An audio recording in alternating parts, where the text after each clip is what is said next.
Thank you Rajat. ಆಶಾ, ಈ song ನೀನ್ ನೋಡಿದ್ಯಾಮ್ಮ? Song ಅಲ್ಲಿ ಯಾರಿರೋದು?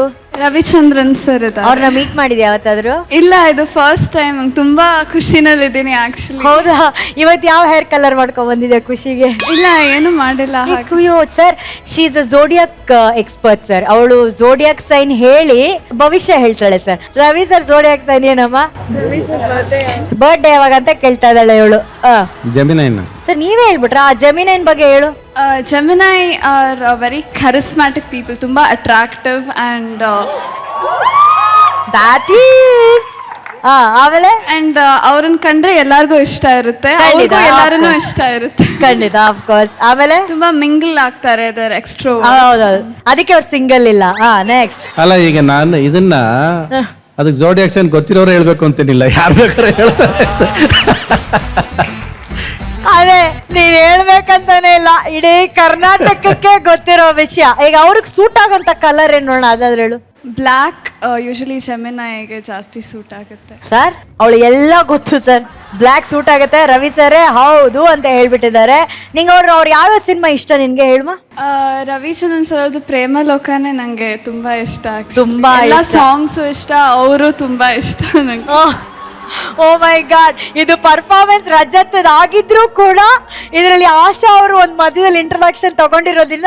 ಹೋಗಿ ಒಂದ್ಸಲಿ ರವಿ ಸರಿಗೆ ಶೇಕ್ ಹ್ಯಾಂಡ್ ಮಾಡ್ಬಿಡ್ ಬಾ. ಓ ಮೈ ಗಾಡ್, ಬೇಡ, ಇಲ್ಲೇ ಬಿದ್ದೋಗ್ಬಿಡ್ತೀಯ.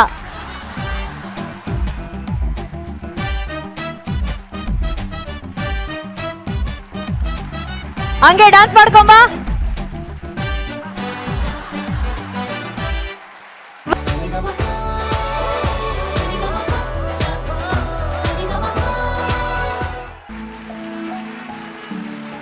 ರವಿ ಸರ್, ಇವರು ಜ್ಞಾನೇಶ ಅಂತ ನಮ್ಮ ಉತ್ತರ ಕರ್ನಾಟಕದ ಪ್ರತಿಭೆ. ಪಂಚಾಕ್ಷರಿ ಗವಾಯಿಗಳ ಮಠದಲ್ಲಿ ಸಂಗೀತವನ್ನ ಕಲಿತು ನಮ್ಮ ವೇದಿಕೆಗೆ ಬಂದಿರುವಂತಹ ಒಂದು ಪ್ರತಿಭೆ. ಇವತ್ತು ನಿಮ್ಮ ಹಾಡು, ಒಂದು ಲಾಲಿ ಹಾಡನ್ನ ನಿಮ್ಗೋಸ್ಕರ ಹಾಡಿದಾನೆ. ಚೆನ್ನಾಗಿ ಹಾಡಿದ್ದೆ. ಅದ್ರ ಬಗ್ಗೆ ಎರಡನೇ ಮಾತಿಲ್ಲ. ಈ ಹಾಡು ಯೂಶಲ್ ಆಗಿ ನಾವು ಇಷ್ಟೊತ್ತು ಕೇಳಿದ ಹಾಡುಗಳಲ್ಲಿ ಆಡಂಬರ ಅಲಂಕಾರ ಜಾಸ್ತಿ ಇತ್ತು. ಅದಿಲ್ದೇನು ಹಾಡು ಗೆಲ್ಲುತ್ತೆ ಅನ್ನೋದಕ್ಕೆ ಇದು ಸಾಕ್ಷಿ. ಕಂಟೆಂಟ್ ಇದ್ರೆ ಸಾಕು ಅನ್ನೋದು ಇದೊಂದು ಸಿನಿಮಾ. ಯೂಶಲ್ ಆಗಿ ಜಾರು ಬಿದ್ದು ಬಿಡ್ತೀವಿ.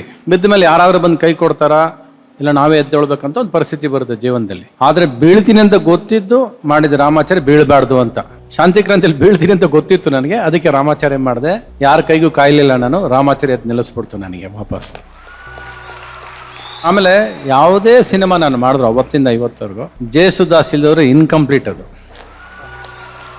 ಬಾಲ್ ಅವ್ರು ಹತ್ತಾಡಾಡ್ಲಿ, ಒಂದು ಜೇಸುದಾಸ್ ಸಾಂಗ್ ಬೇಕು. ಆ ಇಡೀ 10 ಸಾಂಗ್ ನಾವು ವಾಯ್ಸ್ ತೂಕ ಬ್ಯಾಲೆನ್ಸ್ ಮಾಡ್ಬಿಡೋದು. ಆ ನೋವು ಇದೆಯಲ್ಲ, ಆ ನೋವು ಜೇಸುದಾಸ್ ವಾಯ್ಸಲ್ಲಿ ಬಂದಂಗೆ ಯಾರ ವಾಯ್ಸಲ್ಲೂ ಬರಲ್ಲ. ನಾನೇನು ಮಾಡೋದೇ ಬೇಕಾಗಿಲ್ಲ, ಸುಮ್ಮನೆ ನಡ್ಕೊಂಡು ಹೋಗ್ತಿರ್ತೀನಿ. ಪಿಕ್ಚರ್ ಹಾಡು ಹೇಳ್ಬೇಕಾದ್ರೆ ಸುಮ್ಮನೆ ಹಾಡು ಹೇಳ್ಕೊಂಡು ಹೋದ್ರೆ ಸಾಕೋದು. ನಾನು ಆ್ಯಕ್ಟ್ ಮಾಡದೆ ಹೋದ್ರು ಜೇಸುದಾಸ್ ವಾಯ್ಸ್ ಆ್ಯಕ್ಟ್ ಮಾಡ್ದಂಗೆ ತೋರಿಸುತ್ತೆ ನಮ್ಮನ್ನು. ಅದು ಜೇಸುದಾಸ್ ವಾಯ್ಸಲ್ಲಿರೋ ತೂಕ.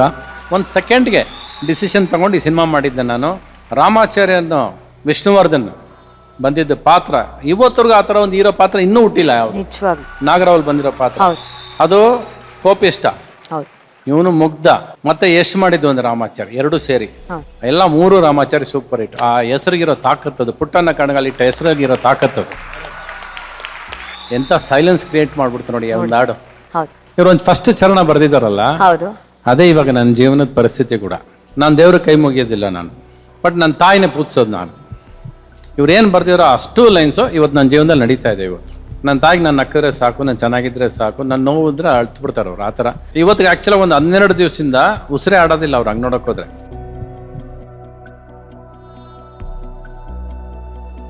ಮೊನ್ನೆ ಒಂದು ಸೀನ್, ನಾನು ಎಲ್ಲ ಮನೇಲಿ ಕೂತ್ಕೊಂಡು ಎಲ್ಲ ಹಿಂಗೆ ಎಬ್ಬರಿಸ್ತಾರೆ, ಏನು ಮಾಡಿದ್ರು ಎದ್ದೊಳ್ತಿಲ್ಲ. ನಾನು ಸುಮ್ಮನೆ ಅಮ್ಮ ಅಂದೆ, ಕಣ್ ತೆಗೆದು ನಗ್ತಾರೆ.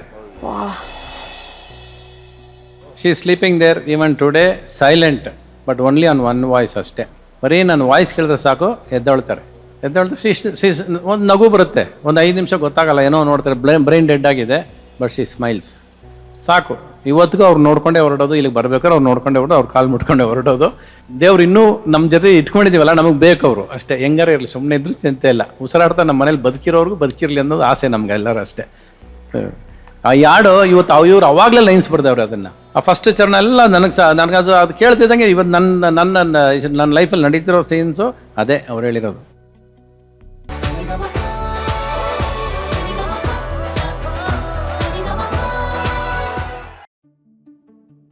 ಈ ಹಾಡು ನಿಮ್ಮ ತಾಯಿಗೆ ರವಿ ಸರ್. ಏನಕ್ಕೆ ಗೊತ್ತಾ, ಆ ತಾಯಿ ಕನ್ನಡ ಚಿತ್ರರಂಗಕ್ಕೆ ಇಂಥ ಮಗನನ್ನ ಕೊಟ್ಟಿದ್ದಾರೆ. ನಂದು ಯಾವುದೇ ಸಿನಿಮಾ ಬಂದರೂ ಫಸ್ಟ್ ಡೇ ಥಿಯೇಟ್ರಲ್ಲಿ ಹೋಗಿ ಮಿಡ್ಲ್ ಕ್ಲಾಸಲ್ಲಿ ಕೂತ್ಕೊಂಡು ಸಿನಿಮಾ ನೋಡ್ಕೊಂಬರೋರು. ಬಾಲ್ಕನಿಗೆ ಹೋಗ್ತಿರ್ಲಿಲ್ಲ ಅವರು, ದುಡ್ಡು ಕೊಟ್ಟೆ ಸಿನಿಮಾ ನೋಡೋರು. ಅವರು ಹೋಗಿ ಜನಗಳ ಮಧ್ಯೆ ಕೂತ್ಕೊಂಡೆ ಸಿನಿಮಾ ನೋಡ್ಕೊಂಬರು. ಅಷ್ಟು ಖುಷಿ ಅವ್ರಿಗೆ ಸಿನಿಮಾ ನೋಡಬೇಕು ಅಂದರೆ. ನಂದು ದೇವ್ರು ನನ್ನ ಜೊತೆ ನಾನು ಚೆನ್ನಾಗಿ ಆಗಬೇಕು ಅನ್ನೋದಕ್ಕೆ ನನ್ನ ತಾಯಿನೂ ಉಳ್ಕೊಂಡಿದ್ದಾರೆ. 1-2 ವರ್ಷ ನನ್ನ ತಂದೆ ಕೂಡ ತುಂಬ ಸೀರಿಯಸ್ ಆಗಿದ್ದರು. ನನಗೆ ತಲೆಯಲ್ಲಿ ಇದ್ದಿದ್ದು ಅವರು ನನ್ನ ಸಕ್ಸಸ್ ನೋಡೇ ಸಾಯ್ಬೇಕು, ಅವ್ರು ಹಂಗೆ ಹೋಗ್ಬಾರ್ದು ಅನ್ನೋದು ತಲೆಯಲ್ಲಿತ್ತು. ಅವ್ರ ಮುಂದೆ ಸಕ್ಸಸ್ ಕೊಟ್ಟು, ರಾಮಾಚಾರಿ ಕೊಟ್ಟು, ಹಳ್ಳಿ ಮೇಷ್ಟ್ರು ಕೊಟ್ಟು, ಅಣ್ಣಯ್ಯ ಕೊಟ್ಟು, ಗಡಿಬಿಡಿ ಗಂಡ ಕೊಟ್ಟು, ಆ ಇಟ್ಸ್ ಕೊಟ್ಟು, ಆ ಸಂತೋಷದಿಂದನೇ ನಮ್ಮ ಅಪ್ಪನ ಕಳಿಸ್ಕೊಟ್ಟೆ ನಾನು. Might be she is waiting for one more success of main.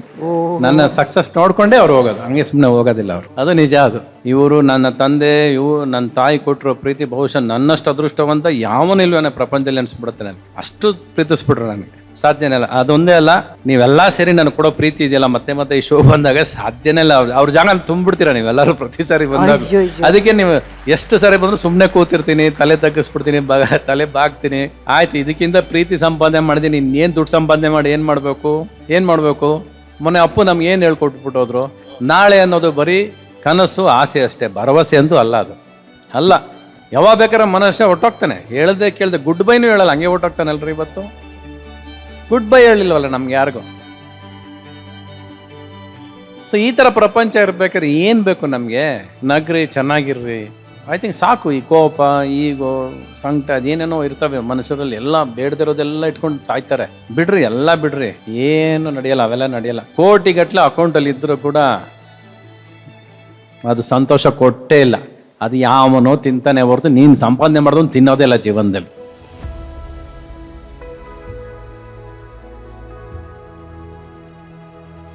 Arjun sir, ಖಂಡಿತವಲ್ಲೂ ನನಗೂ ನಮ್ಮ ತಾಯಿ ನೆನಪಾಗ್ಬಿಟ್ರು. ತುಂಬ ದಿನ ಆಯಿತು ಅವ್ರನ್ನ ನೋಡಿ. ಸೊ ತುಂಬ ಮಾತು ಮೀರಿರೋದು.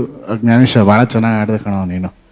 ಭಾಳ ಚೆನ್ನಾಗಿ ಆಡಿದೆ, ಭಾಳ ಅದ್ಭುತವಾಗಿ ಆಡಿದೆ. ಆ ಒರಿಜಿನಲ್ ವರ್ಷನ್ ಅಷ್ಟೇ. ನೀನು ಸಡನ್ನಾಗಿ ಟೆಂಪೋ ಕಮ್ಮಿ ಮಾಡ್ತೀವಿ, ಹಾಡು ಅಂದಿದ ತಕ್ಷಣ ನಿನಗೆ ಅರ್ಥ ಆಯ್ತದು ಯಾವ ರೀತಿ ಇರೋದನ್ನು ಪ್ರೆಸೆಂಟ್ ಮಾಡಬೇಕು ಅಂತ. ತುಂಬ ಚೆನ್ನಾಗಿ ಆಡಿದೆ ಕಣೋ. Thank you sir. VP sir, ಮೌನದಲ್ಲೇ ಎಲ್ಲ ಅಡಗ್ಬಿಟ್ಟಿದೆ ಇವತ್ತು. ಬಹಳ ವಿಶೇಷ. ಅದು ಒಂದು ನಗು ಇದೆ, ನಗುವಿನ ಹಿಂದೆ ಏನೋ ಕಥೆಗಳೆಲ್ಲ ಅಡಗಿದೆ.